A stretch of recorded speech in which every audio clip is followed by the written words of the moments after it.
السلام عليكم ورحمة الله وبركاته. ازيكم عاملين ايه؟ هنعمل مع بعض النهاردة جاتوه الفانيليا بأسهل طريقة وأسرع تزيين، وإن شاء الله يطلع معاكي ناجح من أول مرة، مش هيهبط ولا هينشف منك. بس اتبعي الطريقة ويلا بينا نشوف المقادير. بس قبل ما نبدأ ما تنسيش تحطي لايك. أنا معايا هنا في العجان 4 بيضات، هنحط عليهم رشة فانيليا، وهنحط عليهم نص كوباية من السكر، ومعلقة محسن صغيرة بمعلقة الشاي اللي قدامك دي بس تكون مهرمة، ونحطهم على أعلى سرعة. ننزل عليهم بنص كوباية المية اللي جنب العجان دي. على ما الخليط يعلى نبدأ نجيب الدقيق ونشتغل في المقادير الجافة كلها. تمام كده، خليكي ماشية معايا واحدة واحدة. انا هبدأ انزل بالدقيق كوباية ونص بالظبط، هنحطها في قلب المصفى وننزل عليهم بمعلقتين من النشا. تمام كده، وننزل عليهم بمعلقة من البيكنج باودر زي ما انت ما شايفة كده صغيرة. شايفين يا بنات المعلقة اللي معايا دي؟ لو هتحط بمعلقة الشاي تبقى معلقة منها ممسوحة. ونبدأ نقلب الخليط مع بعضه علشان كل البيكنج باودر والنشا يتجانسوا مع الدقيق وكلهم يختفوا. تمام كده، عشان ما يركنش في حتة كده ولا كده. الفوليوم بتاعنا اول ما هيعلى هننزل عليه بالنص كوباية من المية. خلاص كده الفوليوم علي. بصوا بسم الله ما شاء الله الخليط عامل ازاي، عامل زي الكريم ازاي، كأنك عاملة كريمة. نزلنا عليهم بنص كوباية المية ويبدأ الخليط يتجانس مع بعضه، وبعد ما يتجانس تبدأي تنزلي عليه بمعلقة من الدقيق. احنا بنشتغل بطريقة الفصل يا بنات، ممكن تقدري تحطوا كله على كله، دي برضو طريقة جميلة، بس انا بشتغل بطريقة الفصل. في الوقت ده بتبقي مولعة الفرن على اعلى درجة يا بنات. انا عاملة صاج ورا جنب العجانة هنا وشايفينه، حطاه فوق سبت البيض. كنت عملته برضو قبل ما ابدأ الفيديو معاكم، ووريتكم بس طريقه واحده بحيث ان انتوا خلاص شطار وعارفينها، فانا قلت خلاص اوريكم واحده بس. تبداي تقلبي الخليط من تحت لفوق عشان لو في فتفوت الدقيق نبدا نداريها ونحطها. مش نداريها بقى، ان هي تندمج مع الخليط بتاعنا عشان ما تركنش في حته وتلاقي الاسبونج بتاعك منقر كده. ونبدا نحطهم على الرف الاوسط على درجه حراره عاليه جدا، اعلى درجه عندك. تمام، بياخد بالظبط من 7 دقايق ل 10 دقايق. تخليهم من بالليل للصبح تشتغلي بيهم يبقوا تمام. عايزه تشتغلي بيهم على طول بس ريحيهم حوالي ساعه او ساعتين لو مستعجله. من الافضل ان انت تسيبيهم مرتاحين لتاني يوم. هننزل بقى بالكريمه، انا بستخدم هنا ريتش المتحده. تمام يا بنات، هعمل لكل صاج نص كوبايه كريمه. يعني انا حطيت كوبايه كريمه في العجان، يبقى كل صاج سبونش هياخد مني نص كوبايه كريمه بالظبط. تمام كده، وهيتفضل حبه برضو في الاخر هزين بيهم الجاتوه من فوق من على الوش. هبدا اسقي بسيرب، ولو مش عايزه تسقي بسيرب مفيش مشكله. بس بصوا يا بنات، انا عندي حته اتقطعت منه هنا.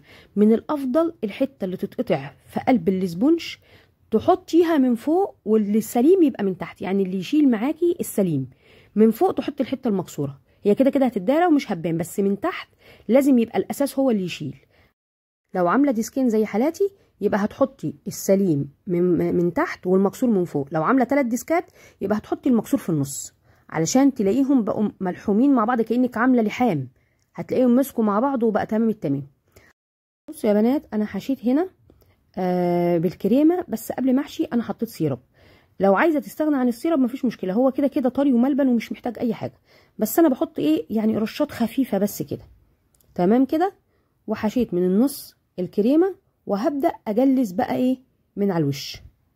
نظبط بس كده من الجناب، حته كانت مايله حطيت لها حته كريمه كده من الجنب. بصوا يا بنات، انا عشان عايزه ارتفاع الجاتوه عالي انا عملته ب4 بيضات. لما بتعملي 4 بيضات او بتكتري في البيض بيديك الارتفاع عالي. عايزه الارتفاع متوسط تقدري تعملي ب3 او ب2. يعني ممكن تعملي الديسك كله على بعضه يطلع معاكي قلب الصاج، يعني الصاج كله يطلع معاكي على بيضتين يبقى جميل برضو. بس انا كنت عايزاه عالي هنا، كنت واخداه لمناسبه عندي، فانا حبيت ان انا اعمله عالي. تقدري تعمليه ب2 وتقدري تعمليه ب3. كل ما بتزودي في البيض كل ما بيديك ارتفاع عالي يا بنات. تمام كده، خلاص انا كده جلسته ودخلته الفريزر، مسك شويه وطلعته معايا. هو من الافضل ان انت لما تدخليه الفريزر في الساعه دي ما تجمدهوش قوي، يعني يبقى وسط. ليه؟ لان انا برضو ايدي وجعتني وانا بقطعه، انه مسك قوي قوي. فانا لما بعمله بخليه يمسك نص ماسكه، بحيث ان انا لما اقطعه ما يبقاش فيه حمل على ايديا، وان انا مضطره اضغط قوي علشان اقطعه ويطلع معايا سليم.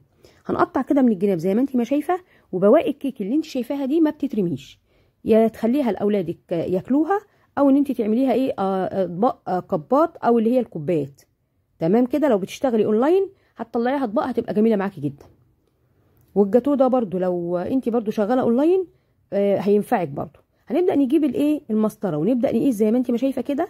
هنعمل القطعه انا بعملها 5 في 10 واوقات بعملها 5 في 12 واوقات بعملها 6 في 12، يعني على حسب ما ببقى شايفه الصاج كبير بكبر القطعه. هنا هيطلع لي مش 12 قطعه بس، لا ده هو هيطلع لي 14 قطعه. هنقسمهم بالنص كده. تمام. انا كده قست من النص وقست ايه بالطول وقست بالعرض.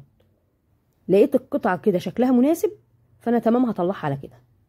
انت بقى لو شغاله اونلاين شوفي الارتفاع اللي يناسبك وشوفي القطعه اللي تناسبك، شوفي انت شغلك بيبقى ازاي وتبداي تظبطي على نفس الوضع ده. الحاجه غاليه الحاجه رخيصه، انت بتبداي بقى ايه تظبطي حالك وعارفه شغلك هيكون ايه. ست بيت زي حالاتي وهتاخديه زياره لاي حد اعمليه برده بالارتفاع اللي يعجبك. انا المره دي عملته كده. انا اوقات كتير يا بنات بعمله ببيضتين واوقات بعمله ب3، بيطلع برده ارتفاع حلو مش وحش، بس انا المره دي حبيت ان انا اعمله بارتفاع عالي عشان انا عايزه عالي. تمام كده. وعملت الكريمه من على الوش ومشيت عليها بالشرشره كده او الزجزاج السكرابر الزجزاج. وهناخد شويه كريمه وهننزل بيها زي ما انت ما شايفه كده. القمع دوت شكله جميل او التيب او البلبله ايا ما يكون يعني. ومعايا هنا كريز، هبدا اخد نص كريزايه واحطها على كل روزيتا.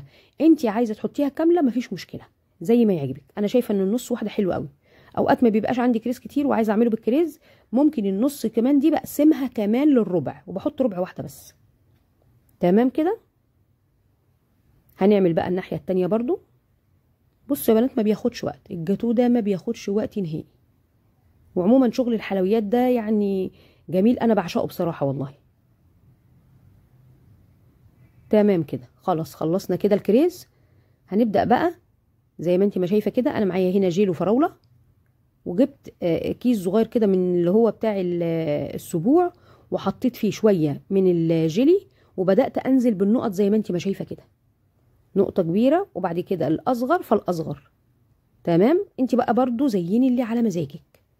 ممكن انت يبقى عندك تزيين وفينش احسن من كده، خلاص طلعي بقى ابداعاتك في الحاجه دي. ايه رايكم يا بنات؟ ان شاء الله يعجبكم. وهننزل بقى الناحيه التانيه زي ما انت ما شايفه كده بخطوط بميل. يعني انت تبقي ماسكه الكيس كده زي ما انت ما شايفه كيس الحلواني الصغنن ده اللي هو بتاع السبوع، وتبداي تمشي بيه رايح جاي هيديك الشكل اللي انت شايفه ده. عندك مناسبه زي حالاتي هتبقي داخله بيه عند حد هيشرفك، ولو بتشتغلي اونلاين هيعجب العميل. لو عجبك الفيديو ما تنسيش تحطي لايك، ولو لسه ما اشتركتيش يا ريت تشتركي. واشوفكم في فيديو جديد ووصفه جديده، والسلام عليكم ورحمه الله وبركاته.